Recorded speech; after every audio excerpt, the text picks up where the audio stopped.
नमस्कार दोस्तों, मेरा नाम राहुल सागर है और स्वागत है आप सभी का मेरे YouTube channel study with Rahul Sagar में। चलिए बात कर लेते हैं आज के टॉपिक से रिलेटेड। आज का टॉपिक है हमारा आप सभी को पता है कि मैंने इंक्लूसिव एजुकेशन की जो यूनिट है उसको 4 से 5 भागों में डिवाइड किया है और जिसमें हम आज पार्ट 4 को बना रहे हैं। इससे पहले हमने पार्ट 3 मतलब 3 पार्ट्स को पहले हम अपलोड कर चुके हैं अपने चैनल स्टडी विद राहुल सागर पर। अगर वो आपने अभी तक नहीं देखे हैं तो प्लीज़ जाकर देख लीजिए, वो आपको बहुत ही हेल्प करने वाले हैं केवीएस एग्ज़ाम में।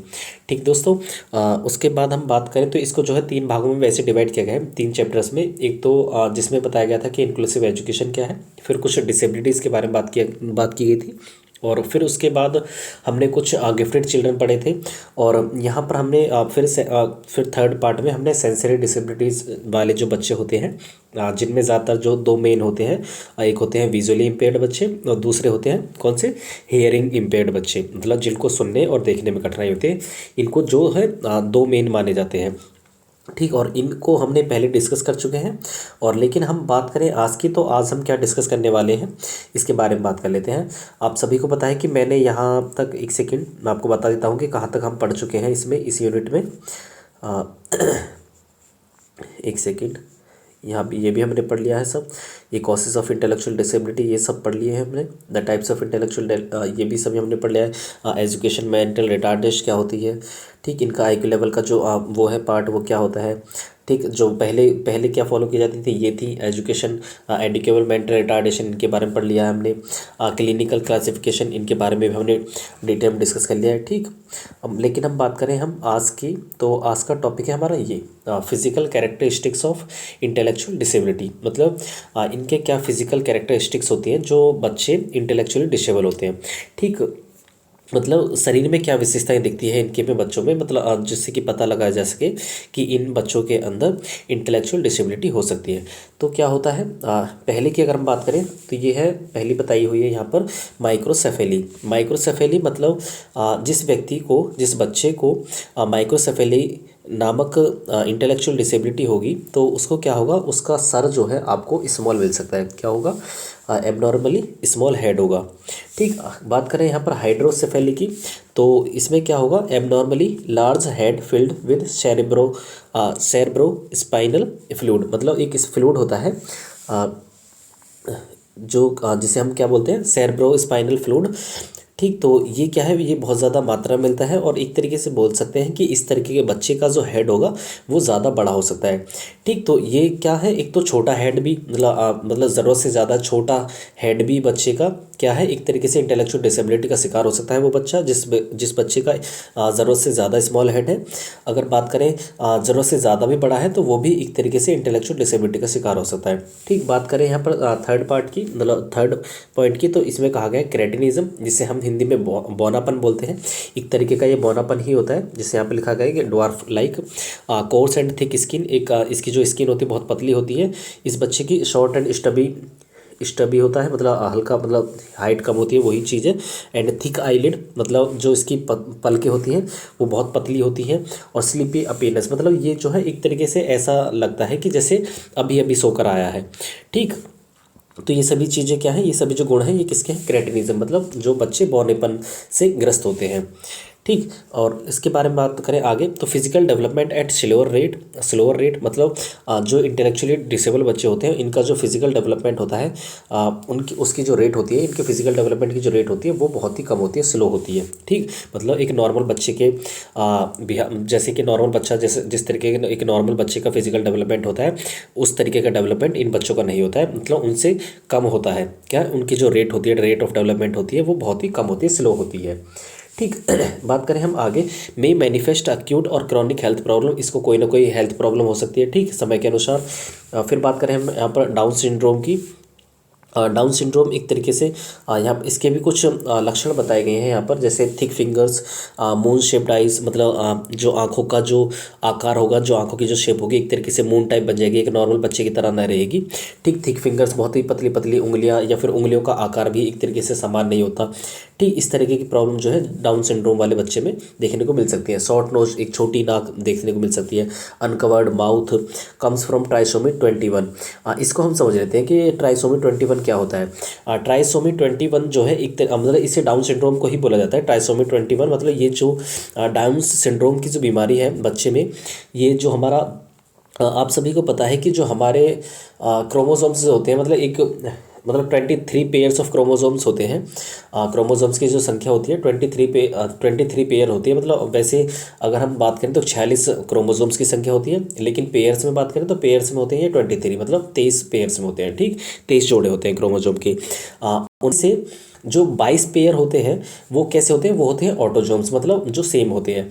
और लेकिन हम बात करें 23वें पेयर की, किसकी 23वें पेयर की, तो वो 23 पेयर जो होता है उसे बोलते हैं हम सेक्स क्रोमोसोम। क्या होता है, सेक्स क्रोमोसोम, जिससे बच्चे का लिंग निर्धारण होता है। क्या होता है, जिससे बच्चे का लिंग निर्धारण होता है कि वो बच्चा बेबी गर्ल होगा या फिर बेबी बॉय होगा।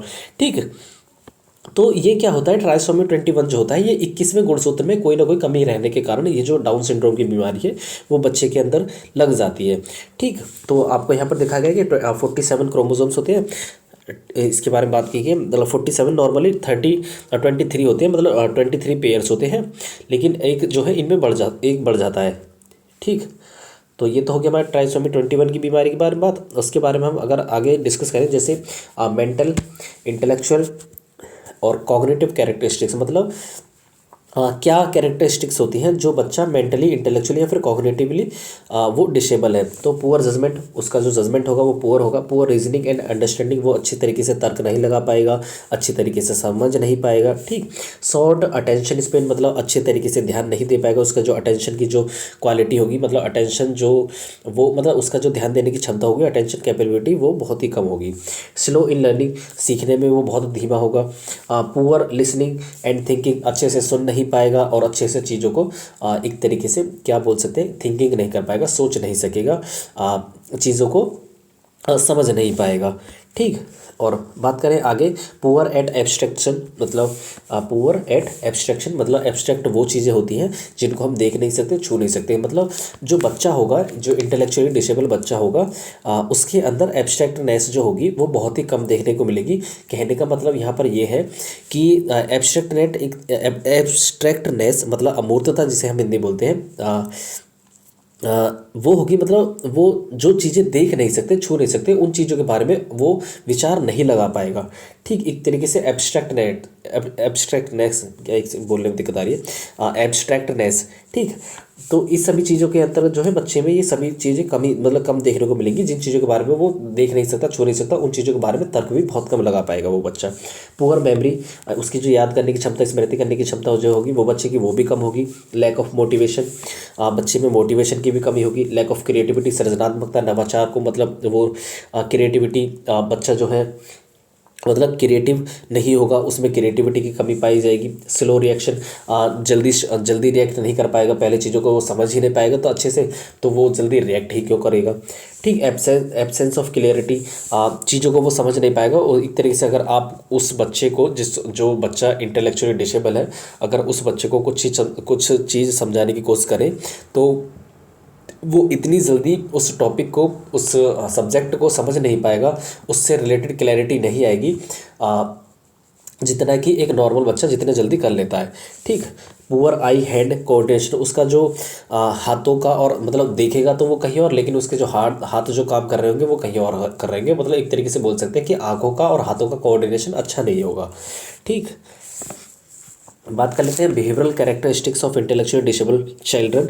माल अडेप्टिव, एक तरीके से बोल सकते हैं कि जो उसका अडेप्टेशन की जो प्रक्रिया होगी वो बहुत मतलब सोशली या फिर सोशली हो सकता है या फिर अदर चीज़ें हो सकती हैं। ठीक, जो डेली एक्टिविटी होती है उनको अडेप्ट कर नहीं, मतलब अच्छे से अडेप्ट नहीं कर पाता है।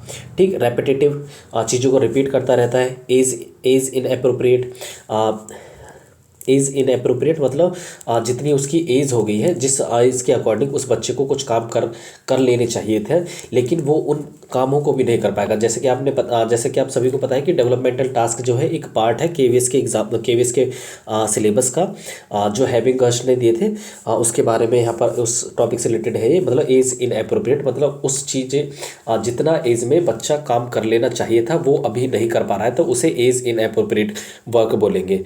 ठीक। Limited social skills, immaturity in different social situations, सामाजिकरण एक तरीके से अच्छा नहीं होगा, सोशल स्किल्स जो होंगी उनमें लिमिटेड पार्टिसिपेशन होगा उसका। ठीक। लो फ्रस्ट्रेशन टॉलरेंस, वो एक तरीके से बोल सकते हैं यहाँ से कि अगर बच्चा फ्रस्ट्रेट हो रहा है थोड़ा बहुत तो उसको एक तरीके से सहन नहीं कर पाएगा। क्या है यहाँ जो लो फ्रस्ट्रेशन उसकी टॉलरेंस होगी। Poor self concept, self image भी उसकी मतलब सेल्फ इमेज भी एक तरीके से नहीं होगी उसकी अच्छी, अपनी नज़रों में वो खुद से अच्छा नहीं होगा। The lack of self confidence, उसके अंदर जो है सेल्फ कॉन्फिडेंस की कमी होगी। ठीक। ये थोड़े भारी भारी शब्द नहीं है, आप इनको आप आसानी से देख के समझ सकते हैं। ठीक। और इसको जो हम जल्दी जल्दी ख़त्म कर लेते हैं यूनिट को, फिर उसके बाद हम पार्ट 4 और पार्ट 5 जो है केवीएस के सिलेबस का यूनिट है, मतलब पार्ट 4 और पार्ट 5 को हम जल्दी से जल्दी कवर करेंगे। वहाँ से मैंने नोट्स बनाए हैं किसी टीचर के द्वारा पढ़ के, तो उनको हम रिवाइज़ करेंगे। बहुत ही अच्छी नोट्स हैं दोस्तों, मतलब दोस्तों अगर आप उनको देखेंगे तो बहुत ही अच्छा फील होगा आपको, आप समझ जाएंगे मतलब एक एक पॉइंट वहाँ पर कवर किया है अच्छे से। ठीक। तो चलिए बात कर लेते हैं आगे। जैसे कम्युनिकेशन कैरेक्टरिस्टिक्स क्या होते हैं इन बच्चों के। डिस्प्ले लिमिटेड वोकेब, इनके पास जो है लिमिटेड वोकेब होती है, लिमिटेड वर्ड होते हैं जिनको वो इस्तेमाल करते हैं। ठीक। बताया ना कि इनका जो बिहेवियर होता है, इनकी जो अप्रोच होती है एक रेपिटेटिव होती है, मतलब ये जो है बच्चे चीज़ों को बार बार दोहराते हैं। Delayed in speech and language development, इनका जो लैंग्वेज डेवलपमेंट होता है वो बहुत ही देरी से होता है, एक नॉर्मल बच्चे के समान नहीं होता इनका। लिमिटेड रिटन कम्युनिकेशन स्किल, इनकी जो है कम्युनिकेशन स्किल होती है, रिटन कम्युनिकेशन स्किल होती है वो भी लिमिटेड होती है, मतलब लिखने की क्षमता जो होती है इनकी वो भी कम होती है। डिलेड रिस्पॉन्स, ये देरी में रिस्पॉन्स करते हैं, किसी चीज़ के प्रति जो रिएक्ट करते हैं ये देरी से करते हैं, ना कि एक नॉर्मल बच्चे की तरह। ठीक। Problem speech, poor speech, unusual voice हो सकती है इनकी। ठीक। इसके बाद अगर आगे बात करें तो problem in understanding multiple instructions, मतलब ये इंस्ट्रक्शंस को इतनी जल्दी नहीं समझ पाते हैं जितना कि एक नॉर्मल बच्चा समझ लेगा। ठीक। ये आदेशों को अच्छी तरीके से समझ नहीं पाएंगे। ठीक। उसके बाद बात करें हम कॉजेज़ के बारे में बात कर लेते हैं कि मेंटल रिटार्डनेस के या फिर इंटेलेक्चुअल डिसेबल के क्या कॉजेज़ हो सकते हैं, क्या कारण हो सकते हैं। ठीक। Mental retardation is caused by a number of factors that affected human development in prenatal and postnatal stages of life, मतलब मेंटल रिटार्डनेस के काफ़ी सारे फैक्टर्स हो सकते हैं एक बच्चे के एक ह्यूमन के डेवलपमेंट में, जो अफेक्ट करते हैं, जो ह्यूमन डेवलपमेंट को अफेक्ट करते हैं। वो जो टास्क है, मतलब ये जो रीज़न हो सकते हैं, ये जो कॉजेज़ हो सकते हैं, ये तो या तो ये प्रीनेटल हो सकते हैं, मतलब जन्म से पहले हो सकता है, ये जन्म से पहले के रीज़न हो सकते हैं, या फिर जन्म के बाद भी हो सकते हैं। ठीक। जैसे यहाँ पर बताया है इन्फेक्शन एंड इंटॉक्सिकेशन, अगर प्रेगनेंसी के दौरान अगर किसी माता को किसी तरीके का इन्फेक्शन हो जाता है या फिर वो किसी तरीके की लत में पड़ जाती है तो उस चीज़ का भी बहुत ज़्यादा इफ़ेक्ट बच्चे पर पड़ेगा। जैसे इन्फेक्शन हो गया तो उस चीज़ का भी माँ को अगर इन्फेक्शन हो जाता है बच्चे पर भी उसका प्रभाव पड़ेगा। ये जो है बात हो रही है प्रीनेटल पीरियड की, मतलब जब बच्चा गर्भ में है। इंटॉक्सिकेशन मतलब गर्भ उसकी माँ किसी तरीके का नशे का सेवन कर रही है तो उससे भी क्या है बच्चे के दिमाग पर, उस बच्चे के इंटेलेक्चुअल पर, मतलब इंटेलिजेंस पर बहुत ज़्यादा फर्क पड़ने वाला है इस चीज़ का। इट में cause retardation during infancy and early childhood, मतलब इसका जो प्रभाव है वो ज़्यादातर जो है अर्ली चाइल्डहुड मतलब 2 से 6 साल का जो बच्चा है इस मतलब ड्यूरिंग इन्फेंसी के दौरान ज़्यादातर देखने को मिल सकते हैं और अर्ली चाइल्डहुड के पीरियड के दौरान ये सारी चीज़ें देखने को मिल सकती हैं। ठीक। चलिए बात कर लेते हैं आगे। जैसे malformation of brain due to infection intoxication. ठीक। मतलब माल फॉर्मेशन हो सकता है, बॉडी का जो फॉर्मेशन है, ब्रेन का जो फॉर्मेशन है इन्फेक्शन की वजह से या फिर इंटॉक्सिकेशन की वजह से बच्चे का जो ब्रेन का डेवलपमेंट है वो अच्छे से नहीं होगा। ठीक। May be due to viral disease, rubella, syphilis, alcohol consumption, lead poisoning, blood group incompatibility, consanguinity, trauma and physical agents वगैरह, मतलब ये काफ़ी सारी चीज़ें हैं जो बताई गई है कि अगर किसी बच्चे को या तो प्रीनेटल पीरियड में या फिर प्रीनेटल पोस्टनेटल पीरियड में, मतलब प्रीनेटल पीरियड के बाद, जन्म के बाद भी ये सारी चीज़ें लग सकती हैं। जैसे कोई किसी तरह की वायरल हो गया, किसी तरह की डिसीज़ हो गई, ठीक है, ब्लड ग्रुप इनकम्पैटिबिलिटी हो गया, एल्कोहल का कंजम्पशन अगर माँ कर रही है, लेड पॉइजनिंग हो गया, ये सभी चीज़ें जो है क्या है, एक तरीके से बच्चे के इंटेलेक्चुअल पर बहुत ज़्यादा प्रभाव डाल सकती है। ठीक, बात कर लेते हैं टर्नर सिंड्रोम की। क्या है टर्नर सिंड्रोम? ये जो है ये जो एक तरीके का ऐसा सिंड्रोम है, एक तरीके की ऐसा डिसऑर्डर है जो ज़्यादातर फीमेल को ही ज़्यादातर टारगेट करता है। मतलब फीमेल्स में ही देखने को मिलता है, ज़्यादातर नहीं, केवल फीमेल्स में ही देखने को मिलता है। Only females suffer from this disorder. The common feature of the Turner syndrome are short stature, infantile sexualism, incomplete ovary development, and congenital heart disease and elbow deformities. ये जो है ज़्यादातर जो टर्नर सिंड्रोम रिलेटेड जो disorder है वो ज़्यादातर females में देखने को मिलता है। ठीक, अगर हम बात करें यहाँ पर तो इसके कुछ मतलब इसके कैरेक्टरिस्टिक्स क्या हो सकती हैं। एक तो अगर जो महिला टर्नर सिंड्रोम की शिकार है तो उसका जो बॉडी का जो स्ट्रक्चर होगा वो एक तरीके से क्या हो सकता है, उसकी जो कद काठी होगी वो छोटी हो सकती है। क्या हो सकती है? कद काठी छोटी हो सकती है। एंड इन्फेंटाइल सेक्सुअलिज्म, मतलब बोल सकते हैं कि क्या बोल सकते हैं इसे, हाँ इसे बोल सकते हैं कि शिशु कामुकता, तो हिंदी में इसे शिशु कामुकता बोलते हैं। ठीक, इसको आप सर्च कर सकते हैं इंटरनेट पर। इनकम्प्लीट ओवरी डेवलपमेंट, ओवरी का जो डेवलपमेंट है वो अच्छे से नहीं हो पाया है बच्चे के अंदर। और कॉन्जेनिटल हार्ट डिसीज हो सकती है, या फिर एल्बो डिफॉर्मिटीज़, अच्छे से उसके जो एल्बोज हैं, जो कोहनियाँ हैं, वो जो जोड़ है वो अच्छे से नहीं डेवलप हो पाएंगे इसमें। ठीक, बात कर लेते हैं आगे। The teachers should focus on teaching and learning adaptation that ensure attention to relevant task demands. मतलब टीचर क्या क्या रणनीतियाँ अपना सकते हैं ऐसे बच्चों के लिए, उस चीज़ के बारे में यहाँ पर बात कही गई है। The teach ways to learn content while teaching content itself, मतलब काफ़ी सारे सीखने के तरीके भी बताए जाए यहाँ पर बच्चों को। Focus on content that is meaningful to student, उस तरीके के कंटेंट पर फोकस किया जाए जो उन बच्चों के लिए मीनिंगफुल हो, जिसको वो आसानी से समझ सके। ठीक, provide training that crosses multiple learning and environmental context, मतलब इस तरीके की ट्रेनिंग उन्हें प्रोवाइड कराई जाए जिससे कि वो मल्टीपल लर्निंग सीख सकें और एनवायरमेंटल कॉन्टेक्स्ट में आकर के उन सभी चीज़ों को आसानी से ग्रहण कर सकें, जिससे कि वो एनवायरमेंट में अपने आप को भी शामिल कर सकें। ठीक, तो offer opportunities for active involvement in learning, मतलब बच्चों को ऐसे अवसर दिए जाएं जिससे कि वो अपने लर्निंग में एक तरीके से एक्टिव होकर के लर्निंग कर सके, अधिगम कर सके। ठीक, उसके बाद बात कर लेते हैं the children with locomotor disability.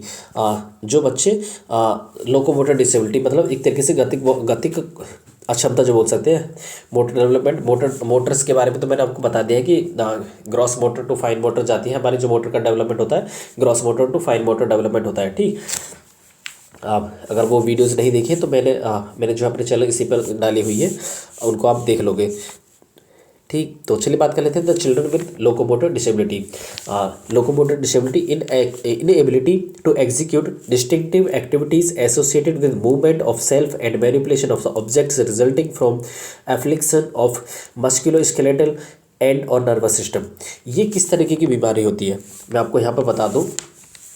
एक तरीके की मूवमेंट की डिसीज़ है। इसमें क्या होता है, बच्चा अच्छे तरीके से अपने हाथ पैरों को चला नहीं पाता है, उनको मूव नहीं कर पाता है। ठीक, और मतलब मैनिपुलेट नहीं कर पाता चीज़ों को उठाकर, मतलब अगर उससे कह दिया जाए कि आप इस चीज़ को उठा करके वहाँ रख दीजिए तो जो है उसके मोटर की क्षमता इतनी नहीं होती है, उसके जो बोल सकते हैं कि उसका जो मोटर डेवलपमेंट है इतना अच्छे से नहीं हुआ होता है ऐसे बच्चे का जो उसको लोकोमोटर की डिसेबिलिटी है, जिससे कि वो अच्छे से अपने मोटर का मतलब मोटर्स का यूज़ कर सके। ठीक, चलिए बात कर लेते हैं आगे। The percentage of persons with locomotor disability is the highest among the total disabled population of India. Constituting a sizeable portion of 20.3% of population. मतलब जिन बच्चों को, जिन लोगों को डिसेबिलिटीज़ के अंतर्गत आते हैं, जो इंटेलेक्चुअल डिसेबिलिटी हो गई या फिर अदर डिसेबिलिटी होगी, तो उनमें जो है इन सभी डिसेबल लोगों में 20.3% पॉपुलेशन, जो डिसेबल बच्चे हैं उनमें 20.3% जो पॉपुलेशन है वो लोकोमोटर डिसेबिलिटी से ही ग्रस्त है। किससे? लोकोमोटर डिसेबिलिटी से ही ग्रस्त है 20.3% पॉपुलेशन जो है डिसेबल लोगों की। ठीक, लोकोमोटर डिसेबिलिटी एक तरीके की ऐसी है जिसमें क्या है, बच्चा अपने हड्डियों और मांसपेशियों का और अच्छे से मतलब एक तरीके से यूज़ नहीं कर पाता है। ठीक, लोकोमोटर डिसेबिलिटी वो सभी चीज़ें जिनमें बच्चे की हड्डियां और मांसपेशियां और जो जोड़ होते हैं उस बच्चे के, वो अच्छे से काम नहीं कर पाते हैं, एक तरीके से विकृत अवस्था में होते हैं, वो उनसे ही रिलेटेड ये विकलांगता है। ठीक, बात कर लेते हैं आगे। The person with locomotor disability face difficulties to use one of और more of his her extremities. मतलब बच्चा जो है अपनी एक्सट्रीमिटीज़ जो उसकी जो एक्सट्रीमिटीज़ होती है, जैसे हाथ हो गए, पैर हो गए, उंगलियां हो गई, ये सभी चीज़ों क्या है, एक तरीके से जो हड्डियां मांसपेशियों से जो जुड़ी हुई सभी जो बॉडी पार्ट्स हैं उनका यूज़ अच्छे से नहीं कर पाता है। जैसे आपको दिख रहा होगा, हैंड हो गए, फिंगर हो गए, लेग हो गए, टॉयज़ हो गए, इन सभी चीज़ों का क्या है, एक तरीके से वो यूज़ नहीं कर पाता है अच्छी तरीके से। Assistive device like wheel chair, crutches और वॉकर में बी यूटिलाइज। मतलब इन अगर क्या कर सकते हैं आप, ऐसे व्यक्ति के लिए कुछ डिवाइसेस का यूज़ कर सकते हैं, उनके लिए व्हील चेयर मंगा सकते हैं, क्रचेस मंगा सकते हैं, वॉकर, इन सभी चीज़ों, ये सभी चीज़ें जो है एक तरीके से हेल्प करेंगे ऐसे बच्चे की या फिर ऐसे व्यक्ति की। ठीक, locomotor disability could be the result of disease, injury of malformation of bones, joints, muscles, nerves, spinal cord and brain. इसके काफ़ी सारे रीज़न हो सकते हैं। कुछ डिसीज़ हो सकती है, इंजरी हो सकती है बोन्स की, जॉइंट्स में कोई कुछ दिक्कत आ गई, मसल में कोई दिक्कत आ गई, मसल में मतलब स्पाइनल कॉर्ड में कोई दिक्कत आ गई, ये सभी चीज़ें क्या है, एक तरीके से ये सभी रीज़न ही है जिससे कि लोकोमोटर डिसेबिलिटी होती है। क्या? एक तो कोई डिसीज़ आ गई, ठीक, बच्चे को कोई डिसीज़ लगी, कोई बीमारी लग गई, माल फॉर्मेशन ऑफ बोन्स उसकी हड्डियों का अच्छे से विकास नहीं हो पाया, जॉइंट्स अच्छे से डेवलप नहीं हो पाई, मसल्स उसकी अच्छे से डेवलप नहीं हो पाई, स्पाइनल कॉर्ड मतलब रीढ़ की हड्डी में कोई दिक्कत आ गई। ठीक है, या फिर अन्य चीज़ें हो सकती है। ठीक, ब्रेन की बात, ब्रेन अच्छे से डेवलपमेंट नहीं हो पाया, तो ये सभी चीज़ें क्या है, ये सभी चीज़ जो है एक तरीके से रीज़न है लोकोमोटर डिसेबिलिटी का। ठीक, बात करें हम यहाँ पर, दिस में भी कॉन्जेनिटल और एक्वायर्ड। मतलब ये क्या हो सकती है, एक तरीके से जन्मजात भी हो सकती है, मतलब बच्चे में गर्भ से ही आ सकती है, या फिर ये कुछ दिनों के बाद, मतलब बच्चे के जन्म के बाद भी आ सकती है चीज़ें, मतलब लोकोमोटर डिसेबिलिटी जो है। ठीक, बात करें यहाँ पर एज पर PWD एक्ट 1995। ठीक, इसके बारे में हम डिटेल में डिस्कस कर चुके हैं पहले वाली वीडियोस में। यहाँ पर कहा गया है कि लोकोमोटर डिसेबिलिटी मीन जॉइंट्स और muscles loading to substantial restrictions of the movement of the limbs और any form of cerebral palsy. मतलब एक तरीके की सेरेब्रल पाल्सी ही है ये, जिसमें क्या होता है, जिसमें बच्चे का जो डेवलपमेंट है, बच्चे की जो बोन्स का डेवलपमेंट है, जॉइंट्स का डेवलपमेंट है, मसल का जो डेवलपमेंट है वो अच्छे से नहीं हो पाता है। एक तरीके से वो ये सभी चीज़ें क्या है, बच्चे को रोकती हैं इधर से उधर अपने हाथ पैरों को चलाने में। उसके हड्डी जो होती है, उसकी मांसपेशियाँ जो होती हैं, उसके जो जोड़े होते हैं, उनका वो अच्छे से यूज़ यहाँ पर नहीं कर पाता है। ठीक, यही बात बोल रहा है हमारा PWD एक्ट 1995, और यही बात एज पर RPWD एक्ट 2016 में भी कही गई है, इसीलिए यहाँ पर इसी चीज़ को यहाँ पर दोहरा दिया गया है। ठीक है, 2016 जो है हमारा RPWD act, right of person with disability act, वही चीज़ यहाँ पर ये वो बोलता है। ठीक, चलिए बात कर लेते हैं। जैसे the major type of locomotor disabilities are due to musculoskeletal, congenital malformation या फिर एक्सीडेंट। ये जो कुछ मेजर टाइप्स हैं लोकोमोटर डिसेबिलिटीज़ के, ये हो सकते हैं क्या, ड्यू टू मस्कुलोस्केलेटल मतलब मांसपेशियों में, उसके ढांचे में, उसके मांसपेशियों में किसी तरीके की कमी, कॉन्जेनिटल मालफॉर्मेशन, जन्मजात ही अच्छे से उसका क्या बोल सकते हैं, माल फॉर्मेशन मतलब एक तरीके से उसका जो विकास है वो अच्छे से नहीं हो पाया, एक्सीडेंट हो सकता है किसी तरीके का। ठीक, ये जो है क्या है, ये सभी टाइप्स हैं लोकोमोटर डिसेबिलिटीज़ के। ठीक, other chronical disabilities such as polio, rickets, spinal bifida, congenital deformities of hips and lips, deformity of spine, muscular dystrophy, amputation. ठीक, आगे बात करें तो ये सभी चीज़ें क्या है, एक तरीके से अदर क्रॉनिक डिसेबिलिटीज़ हैं। देखिए दोस्तों, आपको लग रहा होगा कि मैं थोड़ा तेज़ चल रहा हूँ, क्योंकि ये थोड़ी इतने भारी भारी शब्द है नहीं, और इनसे आपसे बीमारी से तो रिलेटेड कोई क्वेश्चन बनाएगा ही नहीं, बट हम डिस्कस कर रहे हैं, धीरे धीरे आप चीज़ों को समझ सकते हैं। ठीक, तो आप चलिए बात कर लेते हैं इनका बचाव कैसे कर सकते हैं। यहाँ से क्वेश्चन जो बनेगा मैं आपको बताऊंगा आगे। जैसे कि लर्निंग डिसेबिलिटी है, क्या है लर्निंग डिसेबिलिटी जो है, जो क्या है, डिसलेक्सिया हो गया, डिस्ग्राफिया हो गया, डिस्मॉर्फिया, ये सभी चीज़ें जो है इनके बारे में हम डिस्कस करेंगे, और इनसे भी ज़्यादा डिटेल में पूछता नहीं है, बस केवल क्या कर सकता है कि क्वेश्चन को घुमा फिरा के पूछ सकता है। जैसे कि आप सभी को पता है कि डिसलेक्सिया क्या है। एक डिसलेक्सिया जो है एक पढ़ने संबंधी बीमारी है, जिसमें क्या होता है बच्चा पढ़ नहीं पाता अच्छे से, और उसमें क्या हो सकता है, जो बच्चा पढ़ेगा भी नहीं तो वो अच्छा लिख भी नहीं सकता। तो वहाँ से क्वेश्चन बना सकता है कि डिसलेक्सिया किससे संबंधी बीमारी है, पढ़ने संबंधी लिखने, ऑप्शन बनाएगा कि पढ़ने संबंधी बीमारी है, और एक ऑप्शन में लिख देगा कि पढ़ने और लिखने संबंधी बीमारी। तो आप क्या करेंगे, पढ़ने संबंधी बीमारी में लगा देंगे, लेकिन यहाँ पर जो आंसर होगा सही वो होगा पढ़ने और लिखने संबंधी बीमारी, क्योंकि जो बच्चा पढ़ नहीं सकता अच्छे से वो लिख भी नहीं पाएगा। ठीक, तो इस तरीके के क्वेश्चन जो है बना सकता है, और ज़्यादा घुमा फिरा कर बनाएगा भी नहीं, और मतलब वहीं से क्वेश्चन बनेंगे। अगर इनसे रिलेटेड अगर कोई क्वेश्चन बनता है तो इस तरीके का भारी क्वेश्चन, भारी शब्दों का वो यूज़ करेगा ही नहीं। और देख लेते हैं अगर आगे, जैसे कि यहाँ पर क्या कुछ इंटरवेंशन, मतलब इन डिसेबिलिटीज से बचने के लिए क्या क्या चीज़ों का क्या बचाव कर सकते हैं। फिजिकल थेरेपी दिला सकते हैं ऐसे बच्चों को, लोकोमोटर डिसेबिलिटी वाले बच्चे को occupational therapy to manage yourself, जिससे कि बच्चा अपने आप को मैनेज कर सके। ठीक, स्पीच एंड लैंग्वेज थेरेपी भी इस तरीके के बच्चों को दिला सकते हैं आप। Access and barrier free environment क्या है, हमारा राइट टू एजुकेशन एक्ट कहता है access and barrier free environment, मतलब ऐसे बच्चों को, इस तरीके के बच्चों को जो लोकोमोटर डिसेबिलिटी से ग्रस्त है, मतलब कहते तो हमारा आरटीई एक्ट यही है कि सभी बच्चों को, चाहे वो किसी भी तरीके का बच्चा हो, चाहे वो इकोनॉमिकली अच्छा नहीं हो, ठीक, चाहे वो किसी भी जाति से आता हो, किसी भी धर्म का हो, रूप का हो, रंग का हो, आकार का हो, ठीक, चाहे वो गिफ्टेड बच्चा हो, चाहे वो किसी भी तरीके की लर्निंग डिसेबिलिटी से ग्रस्त हो, तो क्या कहता है हमारा आरटीई एक्ट, सभी को समान रूप से शिक्षा प्रोवाइड कराएगा। ठीक है, सभी को 6 से 14 वर्ष के बच्चे, जो 6 से 14 वर्ष के बच्चे, मतलब 6 से 14 एज ग्रुप में जो बच्चे आते हैं, उन सभी को free and compulsory education provide कराने का जो बात है वो हमारा आरटीई एक्ट 2009 कहता है। ठीक, it is mandatory requirement of barrier free school environment, मतलब ऐसे बच्चों के लिए स्कूल्स में किसी भी तरीके की बाधा उत्पन्न नहीं करनी चाहिए। ठीक, उनको जो है ऐसा एनवायरनमेंट प्रोवाइड कराया जाए, इन बच्चों के लिए जो है ऐसा स्कूल का एनवायरनमेंट हो जो कि बैरियर फ्री हो, इनको किसी तरीके की परेशानी ना आए। ठीक, also barrier free environment specially for children with locomotor disability, जिन बच्चों को लोकोमोटर डिसेबिलिटी है उन बच्चों को specially, and such as for children with wheel chairs, tricycle, crutches, rollator और वॉकिंग, मतलब इन सभी चीज़ों का इस्तेमाल करते हैं उन बच्चों के लिए भी क्या है, एक तरीके से स्कूल का जो एनवायरनमेंट हो वो अच्छा हो। और क्या एक मतलब बोल सकते हैं कि स्कूल में इस तरीके की व्यवस्था की जाए कि जिससे कि इन बच्चों को स्कूल जाने में कोई दिक्कत ना हो। जैसे बोल सकते हैं कि अगर स्कूल में सीढ़ियाँ ही सीढ़ियाँ हैं, तो आप इन बच्चों के लिए जो लोकोमोटर डिसेबिलिटी से ग्रस्त है, या जो क्रचेस का यूज़ करते हैं, या फिर वॉकिंग स्टिक्स का यूज़ करते हैं, इनके लिए क्या है, ऐसी व्यवस्था वहाँ पर स्कूल में की जाए जिससे कि वो क्लासरूम तक अच्छे से पहुंच सके, आसानी से पहुंच सके, इनको कोई दिक्कत ना आए। ठीक, जिस तरीके से नॉर्मल बच्चे सीढ़ी पर चल करके आसानी से जा सकते हैं, और इसी तरीके से इनके लिए भी ऐसी व्यवस्था की जाए, इन बच्चों के लिए भी ऐसी व्यवस्था की जाए जिससे कि ये अपने क्लासरूम में आसानी से पहुंच सके, आसानी से वहाँ से आ सके।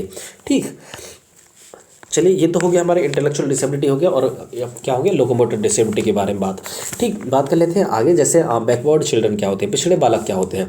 ठीक है, एक छोटा मोटा ओवरव्यू दूँ तो बैकवर्ड चिल्ड्रन वो सभी बच्चे होते हैं जो किसी न किसी चीज़ से ग्रस्त होते हैं, मतलब जिन चीज़ों, मतलब कुछ चीज़ें, ऐसे बच्चे जिनका प्रोग्रेस रोक दी गई है समाज के द्वारा, हो सकती है ये, फिर या फिर मतलब हाशिए पर रखे बच्चे होते हैं ना, जो SC ST वाले बच्चे होते हैं, ये एक तरीके से बैकवर्ड चिल्ड्रन ही कहलाते हैं। क्यों? क्योंकि इनको जो है ऐसे रिसोर्सेज नहीं मिले हैं इन बच्चों को शुरुआत से ही, जिससे कि ये अपनी एजुकेशन को अपना विकास कर सके, अपना मतलब एक तरीके से शिक्षा प्राप्त कर सके, अच्छे स्कूल में जा सके, अच्छी शिक्षा ले सके। ठीक, तो ये क्या है, एक तरीके से बैकवर्ड चिल्ड्रन के अंतर्गत ही आएंगे। ठीक, या जैसे ज़्यादातर जो है इनका शिकार जो होते हैं बैकवर्ड चिल्ड्रन में मतलब क्या लड़कियां होती हैं ज़्यादातर। ठीक, चलिए बात कर लेते हैं इनके बारे में। The backward children are the children who show inability to progress normality in school work. मतलब ज़्यादातर ये क्या है, इनकी प्रोग्रेस नहीं हो पाती है स्कूल में अच्छे से। मतलब show inability to progress normality in school work, मतलब ऐसे जो बच्चे होते हैं स्कूल अगर मान के चलिए इनको एडमिशन दिला भी दिया गया तो क्या है, इनके लिए ऐसी इनके पास ऐसी सुविधा ही नहीं है। इनको जब शुरू से ही एजुकेशन की तरफ ध्यान नहीं दिया गया तो ये क्या करेंगे, एक तरीके से स्कूल वर्क में एक तरीके से इनकी जो प्रोग्रेस है वो अच्छी नहीं होगी। ठीक, जैसे कि एक नॉर्मल बच्चा कर लेता है उस तरीके की जो प्रोग्रेस है इनकी बच्चे ऐसे बच्चों की नहीं होगी। According to Cyril Burt, the backward children is one who is unable to do the work of the class next below that which is normal for his age। मतलब ऐसा बच्चा बैकवर्ड बच्चा ही कहलाएगा जो जिस क्लास में वो बच्चा है उस क्लास का अगर वो वर्क नहीं कर पा रहा है तो ऐसा बच्चा बैकवर्ड चिल्ड्रन कहलाएगा। क्योंकि मतलब और यहाँ तक कि जितनी क्लास में वो है उससे नीचे की क्लास का वर्क भी नहीं कर पा रहा है। ठीक, जितना कि उसकी एज के अकॉर्डिंग जितना उसे कर देना चाहिए था। ठीक, तो ये क्या है, ये कहाँ पर कमी है, ये कमी है हमारे एजुकेशन सिस्टम में, हमारे यहाँ की व्यवस्था में।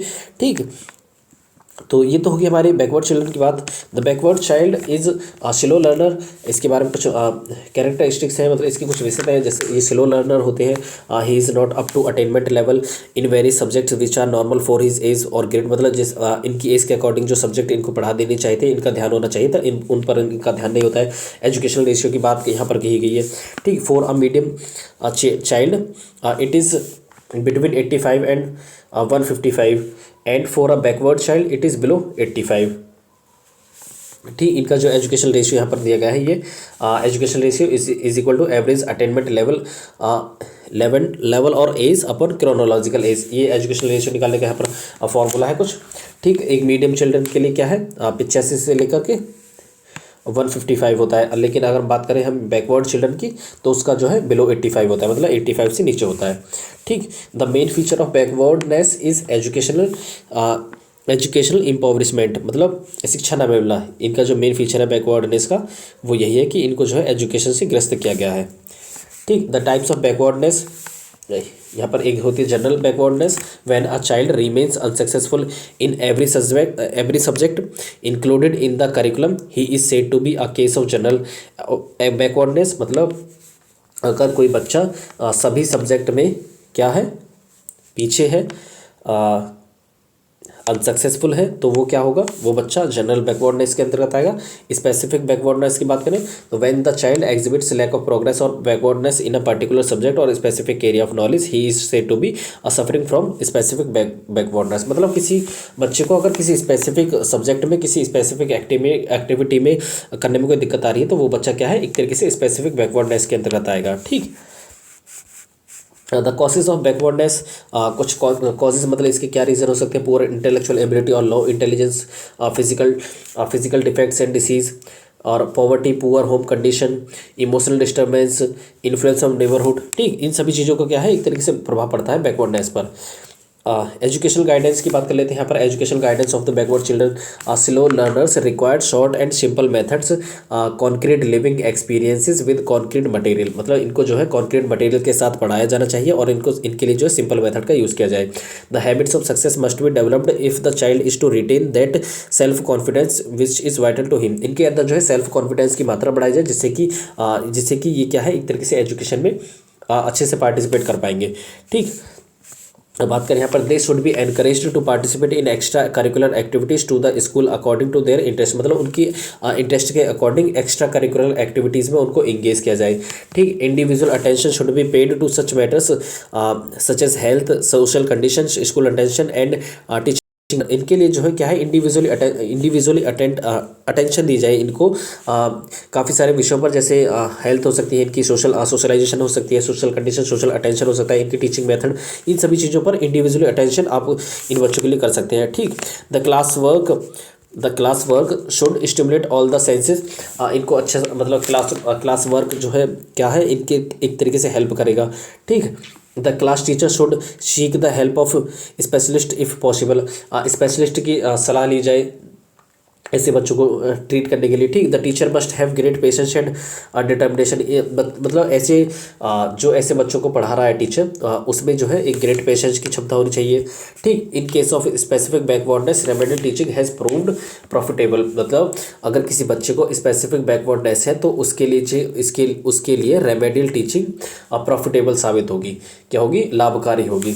ठीक, बात कर लेते हैं आगे जुवेनाइल डेलिक्वेंट्स की। क्या है? बाल अपराधी।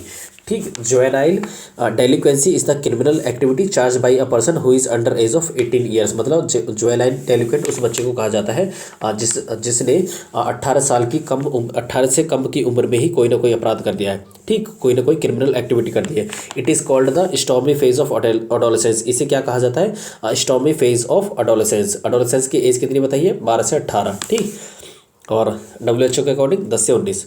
ठीक, इसे क्या है? ट्रांजिशनल पीरियड भी बताया गया है एडोलेसेंस को ही। और इसी पीरियड के दौरान क्या है? अगर किसी बच्चे ने किसी तरीके की क्रिमिनल एक्टिविटी कर दी है तो उसे जुवेनाइल डेलिक्वेंट कहा जाएगा।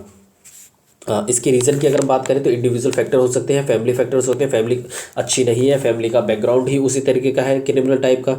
ठीक, तो ये सभी चीज़ें हो सकती हैं। द मेंटल हेल्थ फैक्टर्स, उसकी मानसिक जो स्वास्थ्य है वो अच्छा नहीं है, उसका भी रीज़न हो सकता है। The substance abuse factor. ठीक, उसके बाद अगर आगे बात करें इंडिविजुअल फैक्टर की बात करें तो वो इंडिविजुअल फैक्टर क्या हो सकते हैं? The low ability to think and reasoning, lower intelligence, मतलब who does not receive a proper education, जिसको अच्छी मतलब जिसे प्रॉपर एजुकेशन नहीं मिली है। इम्पल्सिव बिहेवियर, मतलब जो बिना सोचे समझे व्यवहार कर देता है, इमीडिएट रिएक्शन करता है किसी भी चीज़ के लिए प्रति। एंगर, लव जो है ये सभी क्या है? उसके नो कंट्रोल, मतलब उसका कंट्रोल नहीं है इन सभी चीज़ों पर। ठीक, अनकंट्रोल्ड एग्रेशन, उसकी जो आक्रामकता है वो क्या है? अनकंट्रोल्ड है, अनियंत्रित है। ठीक, तो ऐसा बच्चा क्या है? कुछ भी कर सकता है, मतलब जल्दी ही गुस्सा हो जाएगा। ठीक, तो वहाँ पर यहाँ पर दिया गया है कि बीट देयर क्लासमेट्स, अपने बच्चों को मतलब अपने क्लासमेट्स को पीट सकता है इस तरीके का बच्चा। ठीक, in an ability to delay gratification, इसके अंदर जो है वो मतलब क्या बोलते हैं उसे? ग्रेटिफिकेशन, मतलब इसकी जो पसंद की जो चीज़ें होंगी अगर उनमें देरी होती है तो वो उनको उन चीज़ों को पसंद नहीं करेगा। ठीक, और बात करें आगे फैमिली फैक्टर्स की बात करें तो these are family risk factors like lack of proper parental supervision. उनको जो है अच्छे से उनकी माँ बाप ने केयर नहीं की है तो ऐसे बच्चे भी जुवेनाइल डेलिक्वेंट बन सकते हैं। ठीक, ऑनगोइंग पेरेंटल कॉन्फ्लिक्ट, मतलब पेरेंट में जो है हमेशा कॉन्फ्लिक्ट होते रहते हैं। नेगलेक्ट एंड अब्यूज़, मतलब इमोशनल साइकोलॉजिकल और फिजिकल जो है उस बच्चे को टॉर्चर किया जाता है या फिर बच्चे को नेगलेक्ट किया जाता है, मतलब उस पर किसी तरीके का ध्यान ही नहीं है। ठीक, क्या कर रहा है क्या नहीं कर रहा हमारा बच्चा, इस तरह के पेरेंट्स। हमने जो है 4 पेरेंटिंग स्टाइल भी पढ़ी थी, आप सभी को पता होगा। वो कौन कौन सी थी? एक थी अथॉरिटेटिव, और दूसरी थी अथॉरिटेरियन, और जिसमें एक थी डेमोक्रेटिक, और तीसरी थी नेग्लेक्टफुल। ठीक, तो इन सभी पेरेंटिंग स्टाइल्स के बारे में हमने बात की है, इनको आप देख सकते हैं हमारे चैनल पर जाकर। ठीक, तो चलिए बात कर लेते हैं कुछ मेंटल हेल्थ फैक्टर्स हो सकते हैं। जैसे मेंटली डिस्टर्ब बच्चा है तो वो भी जुवेनाइल डेलिक्वेंट बन सकता है। ठीक, substance abuse factor, drinking alcohol and using other substances bye parents can affect children. मतलब अगर उस बच्चे के माँ बाप किसी तरीके के ऐब में है, मतलब बोल सकते हैं शराब नशा करते हैं, शराब खेलते हैं, मतलब और भी कई सारी एक्टिविटी हो सकती है। इन सभी चीज़ों का क्या है? बच्चे पर प्रभाव भी पड़ेगा। ठीक, प्रिवेंशन क्या हो सकता है? मतलब किस तरीके से एक जुवेनाइल होने से बचा सकते हैं हम एक बच्चे को? Substance abuse education and treatment, इस तरीके की एजुकेशन दी जाए। Substance abuse education and treatment, family counselling कर सकते हैं, मतलब फैमिली को बता सकते हैं कि आप इस तरीके से कीजिए, मतलब उनके व्यवहार से रिलेटेड भी बातें बता सकते हैं। ठीक, उनको भी सुधरने के लिए बोल सकते हैं, एक तरीके से बोल सकते हैं। यूथ मेंटरिंग करा सकते हैं, पेरेंटिंग एजुकेशन, पेरेंट को भी एजुकेशन दी जा सकती है। ठीक, education support and youth sheltering, पुनर्वास होते हैं ना, वो आवास जो होते हैं वहाँ पर भेजा जा सकता है बच्चे को। ठीक, एक्टिविटीज़ अंडर रिहेबिलिटेशन मतलब जो ये सुधार गृह होता है, क्या होता है? सुधार गृह। एक तरीके से जो रिहेबिलिटेशन के अंतर्गत जो एक्टिविटीज़ होती है वो कौन कौन सी होती है? तो डिसिप्लिन वहाँ पर सिखाया जाएगा बच्चों को, योगा सिखाया जाएगा, मेडिटेशन कराया जाएगा, पर्सनैलिटी डेवलपमेंट की चीज़ें वहाँ पर कराई जाएंगी, काउंसलिंग होगी, वोकेशनल एंड स्किल ट्रेनिंग दी जाएगी बच्चों को, कंप्यूटर एजुकेशन दी जाएगी, आर्ट एंड क्राफ्ट की थेरेपी भी वहाँ बच्चे को चीज़ें सिखाएंगे। ठीक, चीज़ें सिखाई जाएंगी। ये सभी चीज़ें जो है नॉर्मल ही है। ठीक, और डिसएडवांटेज एंड डिप्राइव्ड चिल्ड्रन की बात कर लेते हैं। ठीक, ये कौन से बच्चे होते हैं? The term disadvantage means children who came from socially economically backward section of community who can not profit from school because of deprivation of one sort of another. Disadvantage या फिर डिप्राइव्ड बच्चे जो होते हैं वो ऐसे बच्चे होते हैं जिन्हें सोशली सोशली वो ये क्या होते हैं? सोशली और इकोनॉमिकली बैकवर्ड सेक्शन से आते हैं। क्या? सोशली और इकोनॉमिकली बैकवर्ड मतलब किससे आते हैं? सेक्शन से आते हैं जिसको सोसाइटी ने हाशिए पर रखा हुआ है। हाशिए पर कहने का मतलब यहाँ पर यह है कि सोसाइटी ने अलग थलग करके जिस जाति को, जिस धर्म को, जिस समुदाय को रख रखा है, तो ऐसे बच्चों को डिसएडवांटेज चिल्ड्रन रखा, मतलब डिसएडवांटेज या डिप्राइव्ड बच्चों के अंतर्गत रखा जाएगा, क्योंकि इन बच्चों को क्या है, एक तरीके से एजुकेशन लेने की अनुमति ही नहीं दी जाती है। ठीक, ऐसे बच्चे जो हैं क्या है? डिप्राइव्ड चिल्ड्रन कहलाते हैं। And the children who are seen in the interior tribal and rural areas of country where educational facilities have not reached in the way we find in a metropolitan areas. मतलब जिस तरीके की जो facilities metropolitan areas में मिल जाती है, एक second, तो क्या है, ये रूरल और ट्राइबल एरिया वाले जो बच्चे होते हैं जहाँ पर अच्छी एजुकेशन फैसिलिटी नहीं है, वहाँ पर ऐसे बच्चों को क्या कहा जाता है? डिप्राइव्ड और डिसएडवांटेज चिल्ड्रन कहा जाता है। जहाँ पर अच्छी एजुकेशन फैसिलिटी नहीं जिन बच्चों को मिल पाई है, ठीक, ये कहाँ कहाँ पर मिल सकते हैं? एक तो ट्राइबल एरिया में मिल सकते हैं, रूरल एरिया में मिल सकते हैं, ठीक, जहाँ पर अच्छी एजुकेशन की फैसिलिटी नहीं पहुँच पाई है। ठीक, बात कर लेते हैं आगे। The culture deprivation refers to a complex set of condition which create intellectual deficiency in a child. Culture deprivation भी हो सकता है। ठीक, unstimulated environment, lack of verbal interaction, poor sensory experience, environmental factors associated with poverty, ये सभी चीज़ें क्या है, एक तरीके से कल्चर डेप्रिवेशन का आधार हो सकती है। ठीक, बात कर लेते हैं आगे। The general characteristics during the school life of deprived और डिसएडवांटेज्ड और कल्चरली डिफरेंट चिल्ड्रन। कुछ जनरल कैटेगरीज बताई गई है during the school life of deprived और डिसएडवांटेज और कल्चरली डिफरेंट चिल्ड्रन की, जैसे progressive decline in intellectual functioning, उनका जो इंटेलेक्चुअल फंक्शनिंग होगी क्या होगी, वो बहुत ही कम होगी। क्यूमुलेटिव एकेडमिक अचीवमेंट डेफिशिट, ठीक, और premature school termination and higher drop out rate, इनका जो है ये जल्दी ड्रॉप आउट कर लेते हैं मतलब स्कूल से, क्योंकि इनको इंटरेस्ट नहीं आता है, क्योंकि इनको जो है शुरुआती दौर से ही इस तरीके से शिक्षा की महत्ता नहीं बताई जाती है। ठीक, और ना ही इनको अवसर दिए जाते हैं एजुकेशन के लिए, तो ये क्या होंगे, एक तरीके से इनका जो ड्रॉप आउट रेट होगा वो ज़्यादा ही होगा। ठीक, चलिए बात कर लेते हैं आगे। जैसे special learning characteristics of the socially deprived और disadvantaged learner, specially learning characteristics of the socially deprived और डिसएडवांटेज्ड चिल्ड्रन, मतलब लर्नर्स क्या हो सकती हैं, ये orientation towards physical and visual rather than to the oral, ये क्या है, ज़्यादातर जो है फिजिकल और विजुअल चीज़ों पर ज़्यादा ध्यान देंगे बजाय कि oral. Content centre rather than introspective, problem centred rather than abstract centred. ठीक, inductive rather than deductive. Inductive method वो होता है जिसमें क्या है, एग्जाम्पल टू रूल समझाया जाता है, मतलब पहले बच्चे को एग्जाम्पल दे दिए जाएंगे और फिर उसके बाद उसको बच्चे को रूल समझाया जाएगा। ठीक, slow careful patience and preserving rather than quick clever and flexible, मतलब इन बच्चों को स्लो पढ़ना पसंद है। ठीक, ये सभी चीज़ें जो है आप देख करके पढ़ लेंगे। ठीक, इन सभी को, जैसे short attention span, deficient in auditory attention and interpretation skills. ठीक, तो meeting the needs of disadvantage child is relatively new education approach.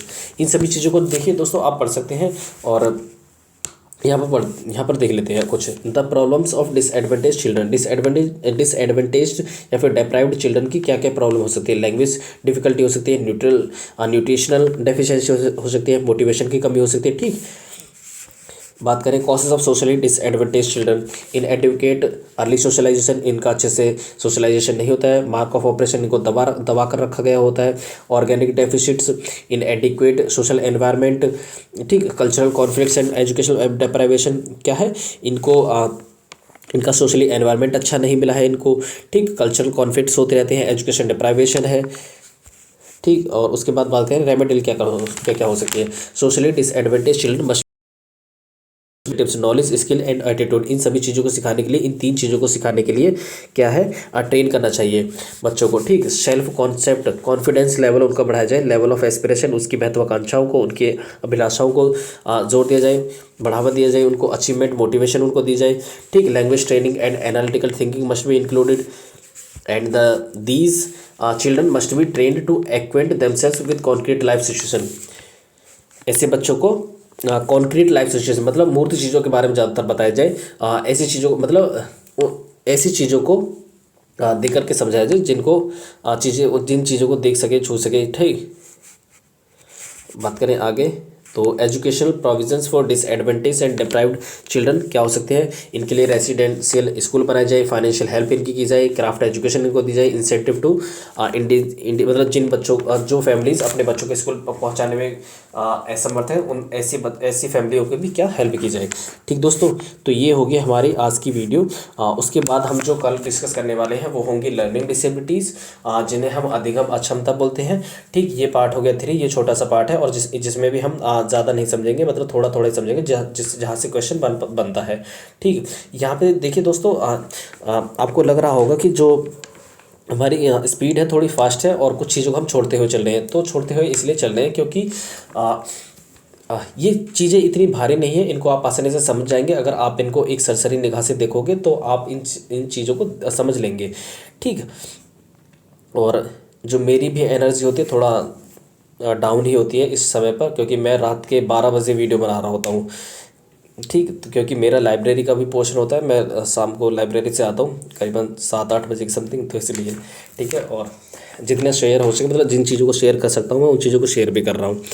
ठीक है दोस्तों, तो चलिए दोस्तों, यही थी हमारे आज की वीडियो। और अगर आपको वीडियो पसंद आई तो प्लीज़ वीडियो को लाइक कर दीजिए, शेयर कर दीजिए और अपने दोस्तों तक पहुँचा दीजिए जिनको ये हेल्प कर सके। ठीक, और कल हम पढ़ने वाले हैं लर्निंग डिसेबिलिटीज़।